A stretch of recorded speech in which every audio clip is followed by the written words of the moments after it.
Well, hello Python students. Real quick, we're going to go over a quick introduction to Colab notebooks and how to use the Markdown language in Colab notebooks.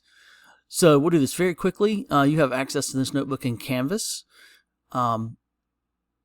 This is not coding Python. This is using the text cells that are available in Colaboratory or any Python notebook. They all come from the same place or thing, but we mainly use Colab notebooks or notebooks that are in a site called Deepnote.com.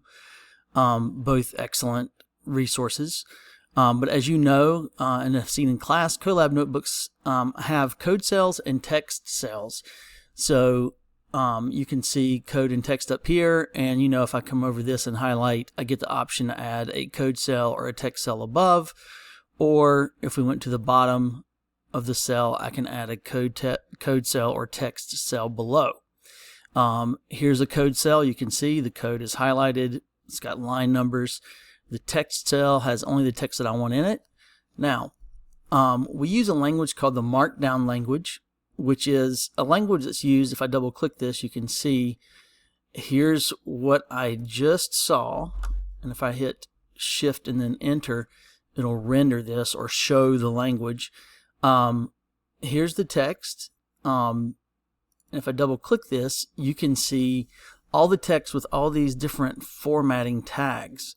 You have a rich text editor up here. However, it is a little bit limited. And the purpose of Markdown language is to make it fast to take notes and write formatted documents. So this will give you access, this rich text editor will give you access to most things that you need. However, it really becomes a little slow sometimes. I'm going to come up here and click all this stuff, and if you stay in computer science, you're going to kind of want to know this Markdown language. Or if you're in the scientific and research community, they use the Markdown language, or sometimes they use a language called LaTeX, as you can see right here. All right, the cool thing about this is if you've ever dealt with HTML, Hypertext Markup Language, which is the language of the web, you can also use HTML in a Markdown cell. All right, so let's talk about what it is real quick. Basically, you can see right here, we have a hashtag and a hashtag, and then a space, all right, and then Markdown language / working with Python notebooks. This is going to give you a level 2 header or heading. So if I hit shift enter and run that, we can come up here and see, yep, we got a level 2 heading. If I wanted to make that a level 1 heading, I just come in and I put one hashtag, and we'll get a larger heading. It's not significantly different, but you can take these and go way down to different headings and stuff, and you can see there's a second level header or heading, a third level, and you can keep going down 4, 5, and 6. I don't know why you would want to go much below 6, but you could if you wanted to.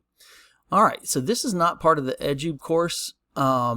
This is just us using using these text cells in these notebooks and wanting you to know how to work them. Because it can be quite a benefit to take notes in these so that you can have cells with code right underneath them. All right, very quickly, the Markdown language, again, you can just make these keystrokes. You can come in here and type a dash or an asterisk and then a space, and you get bullets. Okay, all these this is a bulleted list or an unordered list. That means it doesn't have numbers. And if we render that, you can see the bulleted list.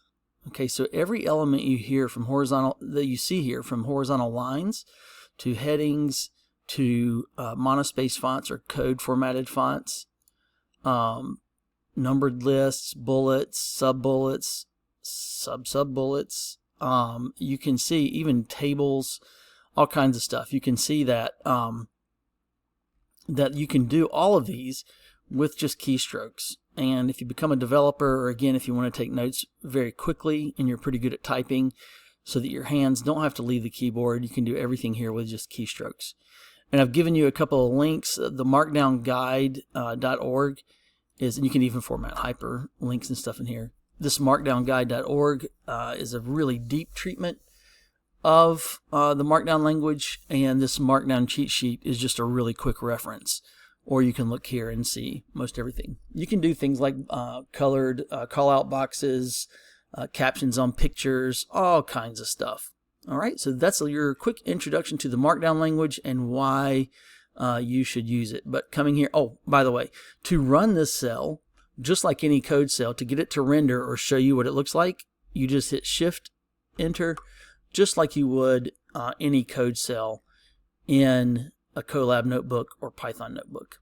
And just so you can see the difference, we were in a cell with text, and now here is a code cell that we're going to look at in the next video. But there's a code cell, and if I wanted to run that code cell, I do the same thing, Shift and then Enter, or I can use the little play button if I want to take my hands off the keyboard. All right, that's all for this video. If you have questions about this, just let me know. Thank you.